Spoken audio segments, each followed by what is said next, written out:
Assalamualaikum warahmatullahi wabarakatuh. A'udzu billahi minasyaitonir rajim. Bismillahirrahmanirrahim. Subhanallahi walhamdulillahi wa la ilaha illallah wallahu akbar. ولا حول ولا قوة إلا بالله العلي العظيم. اللهم صل على سيدنا محمد وعلى آل سيدنا محمد كما صليت على سيدنا إبراهيم وعلى آل سيدنا إبراهيم وبارك على سيدنا محمد وعلى آل سيدنا محمد كما باركت على سيدنا إبراهيم وعلى آل سيدنا إبراهيم في العالمين إنك حميد مجيد.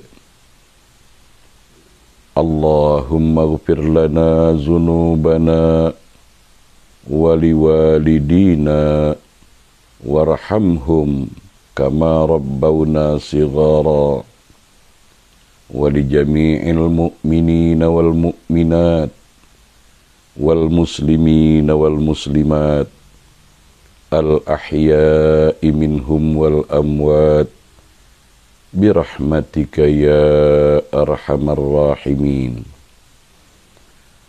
رب اشرح لي صدري ويسر لي أمري واحلل عقدة من لساني يفقه قولي.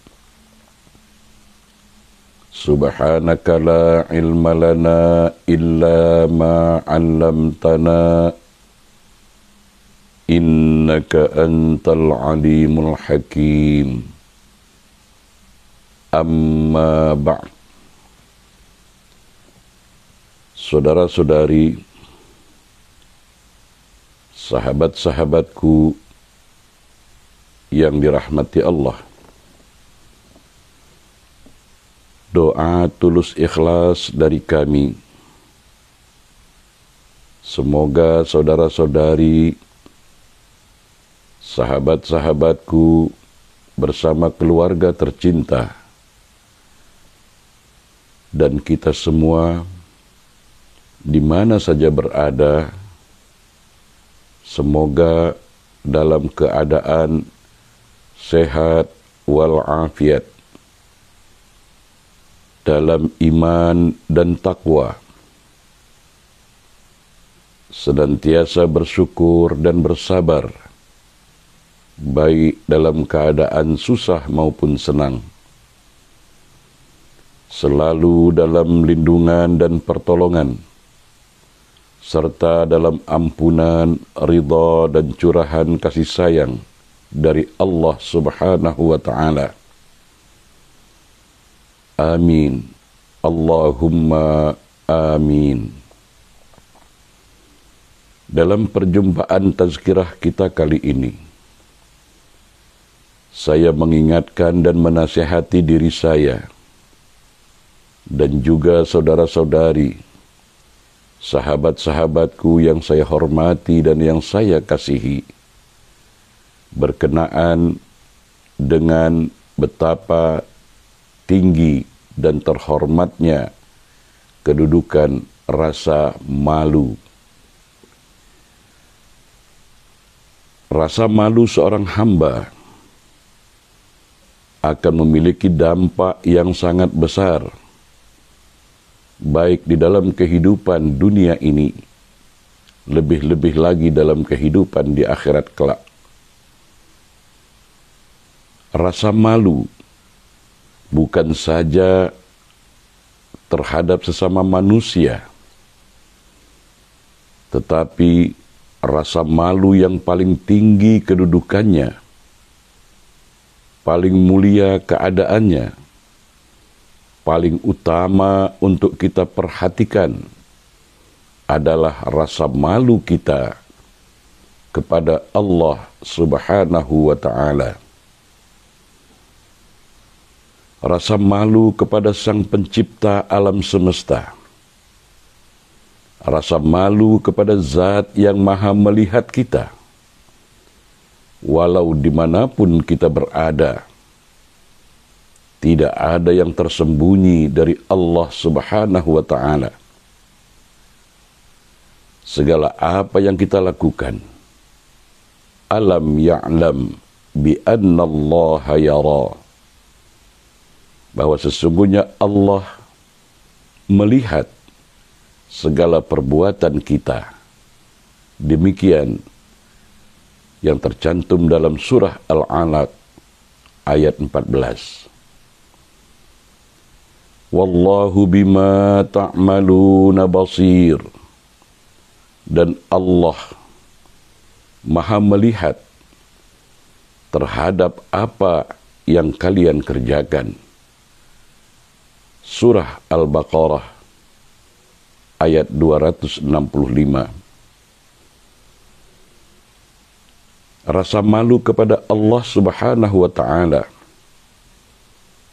hendaknya kita sadari bahwa ketika kita di tengah keramaian, di saat kita dilihat dan diawasi oleh orang lain, maupun dalam keadaan tersembunyi, dikala sepi seorang diri, rasa malu kita kepada Allah Subhanahu wa Ta'ala harus tetap kita sadari dan kita yakini. Rasa malu kepada Allah Subhanahu wa Ta'ala merupakan akhlak yang mulia yang dapat kita peroleh dengan 3 cara. Pertama, menyadari bahwa betapa banyak nikmat dan kurnia Allah Subhanahu wa Ta'ala yang dianugerahkan kepada kita. Wa in ta'uddu ni'matallahi la tuhsuha. Kedua, menyadari betapa banyak kekurangan kita dalam memenuhi hak-hak Allah Subhanahu wa Ta'ala. Dan yang ketiga, kita berusaha untuk memiliki kesadaran bahwa Allah Subhanahu wa Ta'ala melihat di setiap segala keadaan gerak-gerik kita, di setiap saat dan dimanapun kita berada. Apabila perasaan ini sudah terkumpul di dalam hati sanubari seorang hamba, maka ia akan merasakan rasa malu yang begitu kuat kepada Allah Subhanahu wa Ta'ala. Lalu dari sifat rasa malu inilah muncul kebaikan-kebaikan lainnya. Sebagaimana sabda baginda Rasulullah sallallahu alaihi wasallam, al-haya la ya'ti illa bi khair. Rasa malu itu akan mendatangkan kebaikan. Rasa malu kepada Allah Subhanahu wa Ta'ala, kita dapat menjaga diri dari akhlak yang rendah. Kita dapat menjaga dan menghindari muamalah yang buruk, dan dapat mencegah kita dari perbuatan yang haram. Jiwa kita akan terdorong dan tergerak untuk memperhatikan dan melakukan akhlak-akhlak yang mulia dan adab perilaku yang indah. Saudara-saudari, sahabat-sahabatku yang saya hormati dan yang saya kasihi, rasa malu bukanlah sebuah kalimat yang hanya meluncur dari lidah kita. Akan tetapi ia adalah sebuah gerakan dari hati yang melahirkan perbuatan-perbuatan baik dan menghindar dari perbuatan-perbuatan yang buruk. Saudara-saudari, sahabat-sahabatku, mari kita perhatikan dan hayati hadis dari Abdullah bin Mas'ud radhiyallahu an, bahwa baginda sallallahu alaihi wasallam bersabda, "Istahyu minallahi haqqal haya." Hendaklah kalian merasa malu kepada Allah dengan sebenar-benar malu. Al-istihya minallahi haqqal haya. Barang siapa yang malu kepada Allah dengan sebenar-benar malu, akan nampak tanda yang pertama, an tahfazar ra'sa wa ma wa'a. Maka hendaklah ia menjaga kepala dan apa yang ada di dalam kepala ini. Wal batna wa ma hawa. Hendaklah menjaga perut dan apa yang ada di dalam perut itu. Wal tazkurul maut wal bila. Dan hendaklah dia selalu ingat akan kematian dan ingat akan menjadi busuknya jasad. Wa man aradal akhirah taraka zinatad dunya. Barang siapa yang menginginkan kehidupan akhirat, hendaklah ia meninggalkan perhiasan dunia. Faman ya'mal dzalik faqad istahya minallahi haqqal haya. Barang siapa yang mengerjakan demikian, maka sungguh telah malu kepada Allah dengan sebenar-benar malu. Hadis riwayat At-Tabrani. Saudara-saudari, sahabat-sahabatku rahimakumullah, dalam kesempatan tazkirah ini kita akan membahas salah satu terlebih dahulu tentang menjaga salah satu bagian dari tubuh kita, yaitu kepala. Sedangkan pembahasan anggota tubuh yang lain yang diterangkan dalam hadis ini, insya Allah akan kita sambung dan kita lanjutkan pada episode-episode berikutnya. Rasa malu yang diterangkan dalam hadis ini adalah menjaga kepala, apa yang ada di sekitar kepala kita ini, dan juga yang berada di dalam kepala kita. Yang pertama, di kepala terdapat indera penglihatan, yaitu berupa mata, yang harus benar-benar kita jaga. Mata dianugerahkan oleh Allah Subhanahu wa Ta'ala agar kita dapat melihat betapa indahnya alam semesta ciptaan Allah. Dengan mata kita dapat melihat jalan kemana arah kita akan melangkah. Dengan mata kita dapat membaca ayat-ayat Allah yang tertulis dan ayat-ayat Allah yang tercipta. Maka beruntung dan berbahagialah orang yang dapat menggunakan dan mensyukuri nikmat mata untuk hal-hal yang baik. Namun, betapa meruginya dan menderitanya orang yang tidak dapat menggunakan matanya dengan benar. kita berlindung kepada Allah Subhanahu wa taala dari firman-Nya yang diterangkan dalam surah Al-Isra ayat 72. Wa man kana fi hazihi a'ma fahuwa fil akhirati a'ma wa adallu sabila. Dan barang siapa yang buta di dunia ini, maka di akhirat dia akan lebih buta dan tersesat jauh dari jalan kebenaran.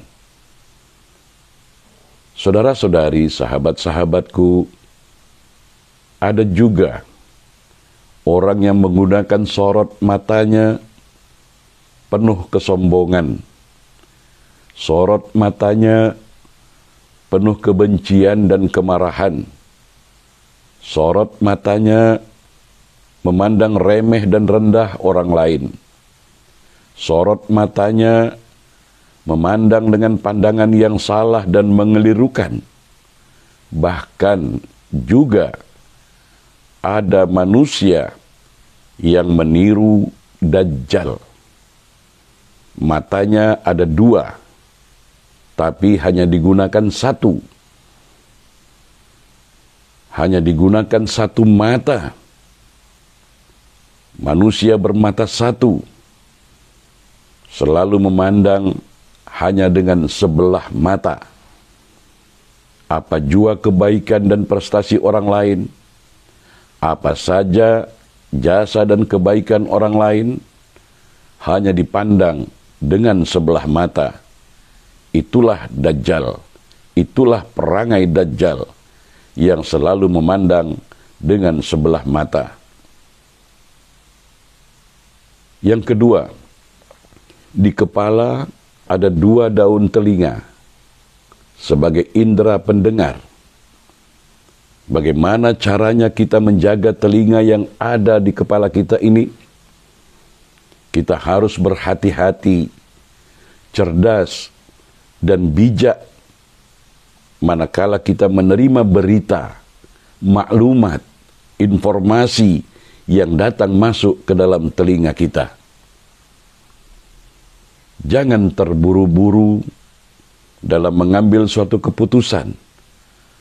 Terlebih lagi kalau ada berita, maklumat, informasi yang sangat sensitif dan mengandung risiko yang dapat merugikan orang atau pihak lain. Berita, maklumat, informasi yang berisi adu domba, fitnah keji yang dapat memecah belah dan memporak-porandakan kedamaian dan keharmonian masyarakat, keluarga, sahabat, saudara mara, dan persatuan umat. Orang yang mampu menjaga telinganya akan selalu usul periksa terlebih dahulu. Cek and recheck, tabayyun, agar terhindar dari mengambil keputusan yang zalim dan merugikan orang atau kelompok lain, sehingga berakibat yang sangat fatal. Kita akan menanggung dosa dan penyesalan.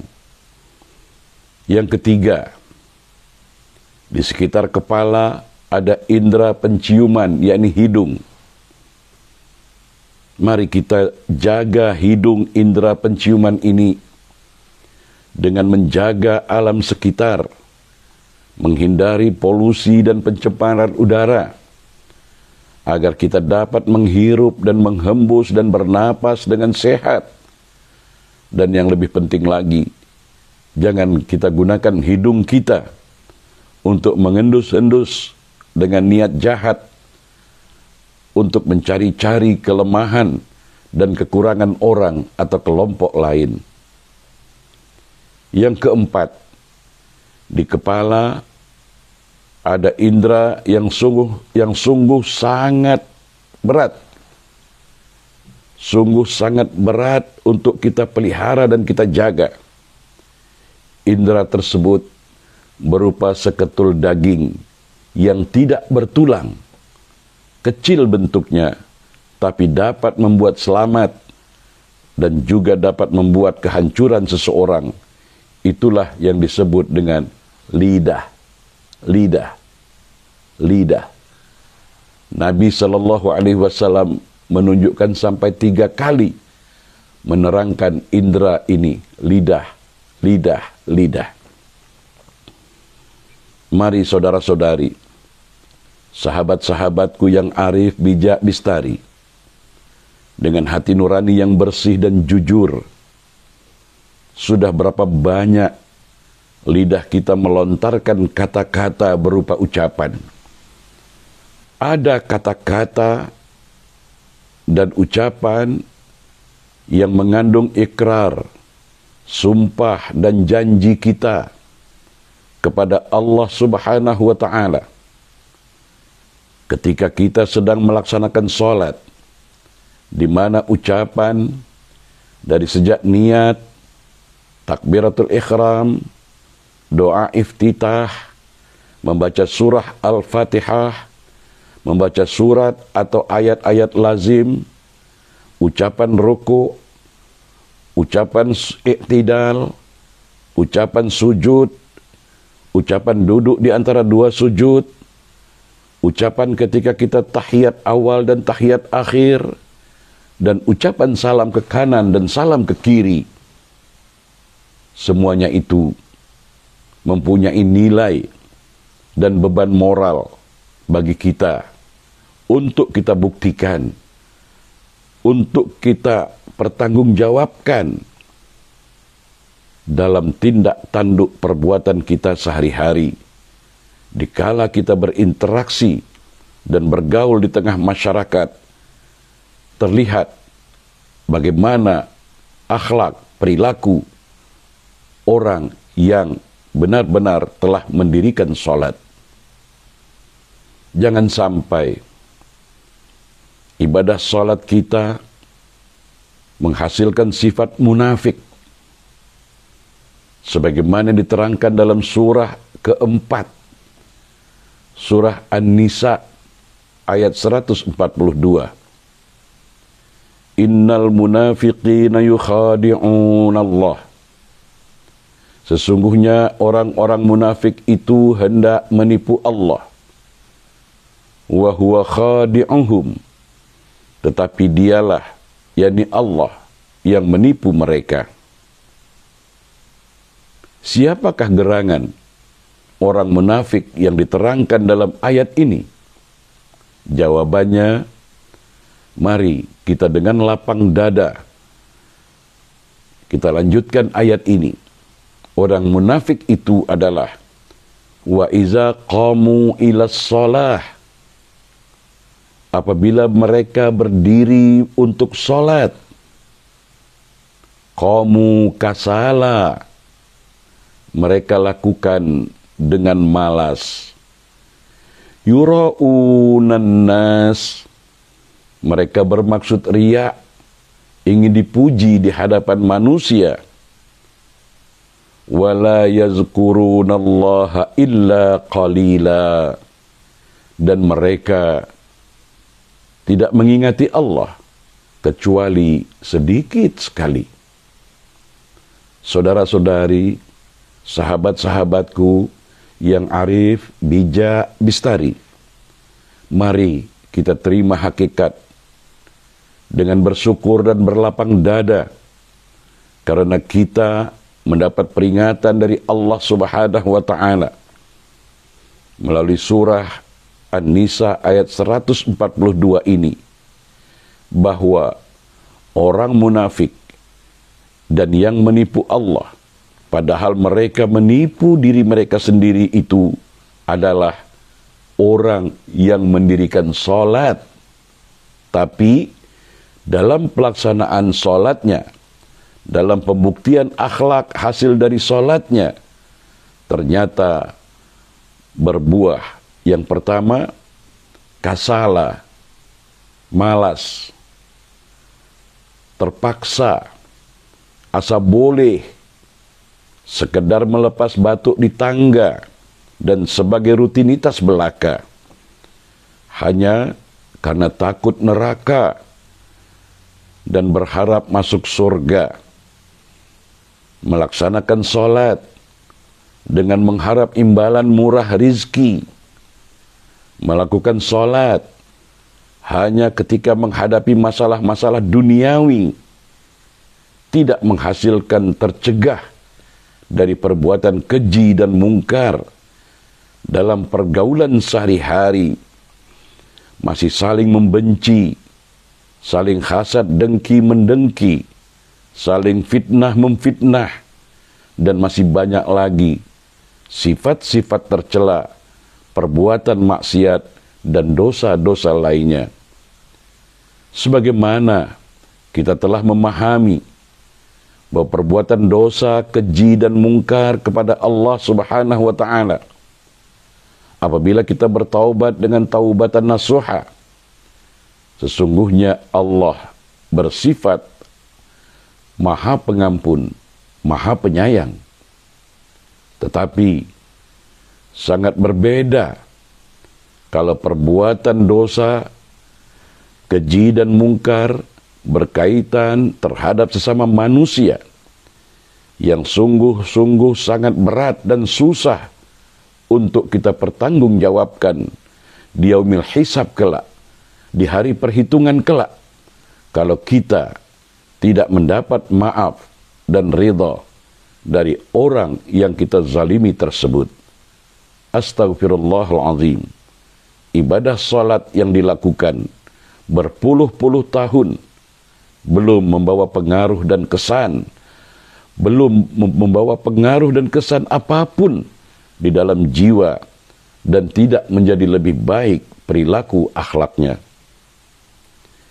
Yang kedua, melakukan salat bermaksud riya, ingin dipuji di hadapan manusia. Melaksanakan salat karena terpaksa, karena merasa malu terhadap orang lain, ingin dianggap sebagai orang soleh, orang alim, orang ahli ibadah, orang wara, dan lain sebagainya.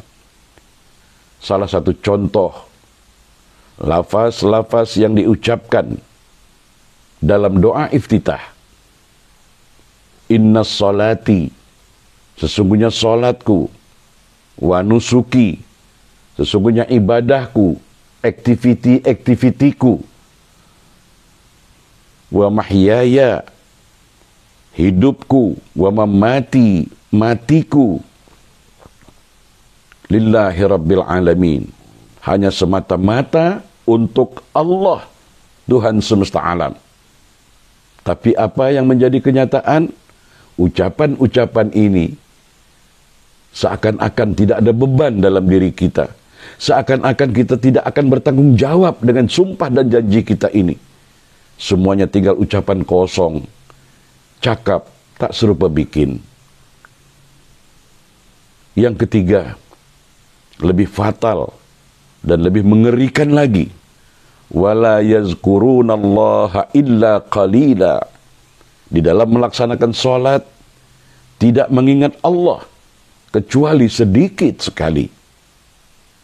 Ketika di dalam melaksanakan salat yang diingat lebih banyak tentang masalah-masalah dunia, masalah pekerjaan, masalah ekonomi, dan 1001 masalah dunia lainnya, sedangkan mengingati Allah terlalu sedikit. Saudara-saudari, sahabat-sahabatku yang saya hormati dan yang saya kasihi, selain daripada ucapan lidah kita kepada Allah yang merupakan janji, sumpah, dan ikrar kita yang kita baca di dalam salat, ada juga kata-kata dan ucapan lidah kita yang pernah kita lontarkan, kita sampaikan, apakah itu kepada istri atau suami, kepada sesama, kepada saudara mara, sahabat handai, yang membuat mereka senang dan bahagia mendengarnya. Tapi juga ada yang membuat mereka sedih, kecewa, malu, jatuh marwahnya, jatuh harga dirinya, menderita sekian lama, akibat lontaran ucapan lidah kita yang kita sendiri mungkin sudah lupa dan tidak ingat lagi. Namun, orang yang menerima lontaran kata-kata dan ucapan kita itu masih terasa segar dalam ingatannya, masih menanggung derita dan rasa sakit akibat dari lontaran ucapan-ucapan lidah kita. Lebih-lebih lagi, saudara-saudariku, sahabat-sahabatku, di zaman modern sekarang ini, di mana kemajuan teknologi, lontaran ucapan-ucapan kita semakin canggih, semakin hebat, dan cepat tersebar luas, berupa tulisan-tulisan di media sosial, SMS, di status WhatsApp, email, Facebook, Twitter, Instagram, dan lain-lainnya. Mari kita adakan ihtisab. Kita buat perhitungan dalam diri kita dengan jujur dan ikhlas. Banyak yang baik, banyak yang bermanfaat, berbuah pahala, atau sebaliknya, banyak yang jahat, buruk, dan merugikan orang lain yang mengandung dosa dan maksiat. Yang kelima, yang ada di kepala kita ini adalah otak. Yang ada di dalam ini, otak.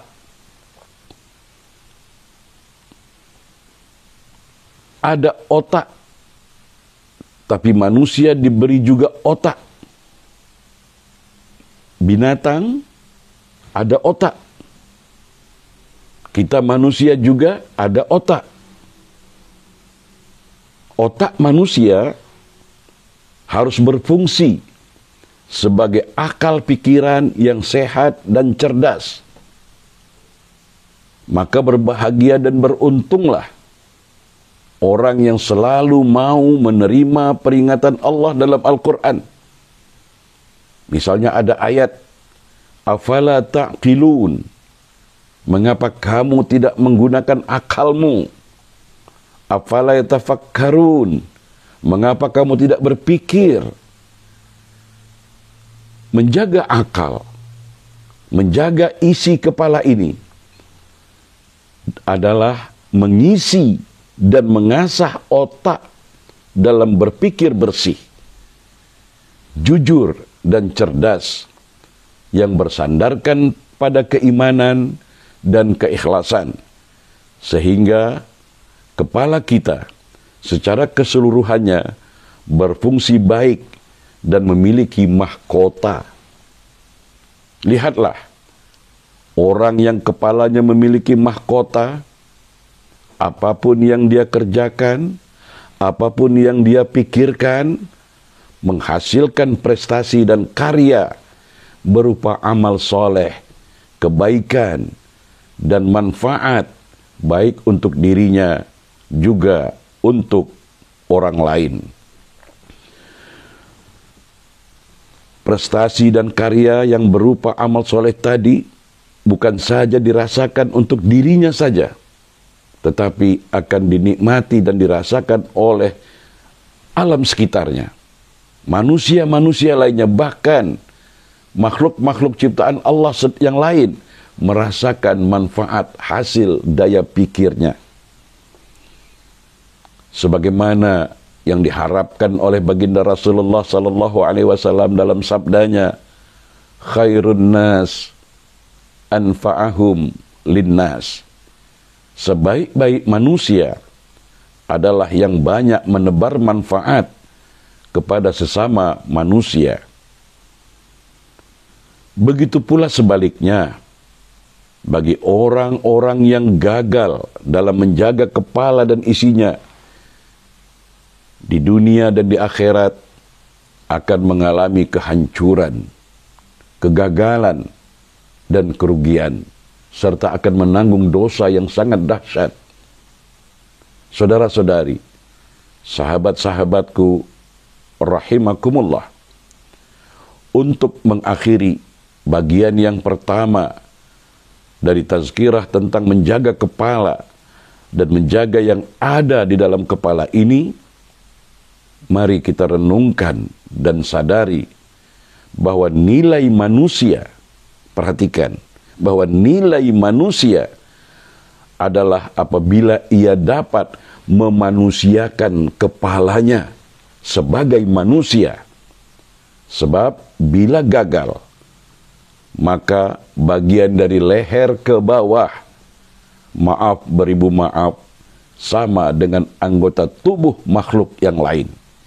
Yang membedakannya adalah kepala manusia berisi indera, berisi akal, sedang makhluk yang lain mempunyai juga kepala, mempunyai juga otak, tetapi kepala dan otaknya tidak diberi keistimewaan seperti halnya otak, kepala, otak, akalnya kita manusia. Ini patut kita jaga, patut kita syukuri. Jangan sampai nikmat Allah yang termahal ini kita rusak, kita tidak mampu menjaganya.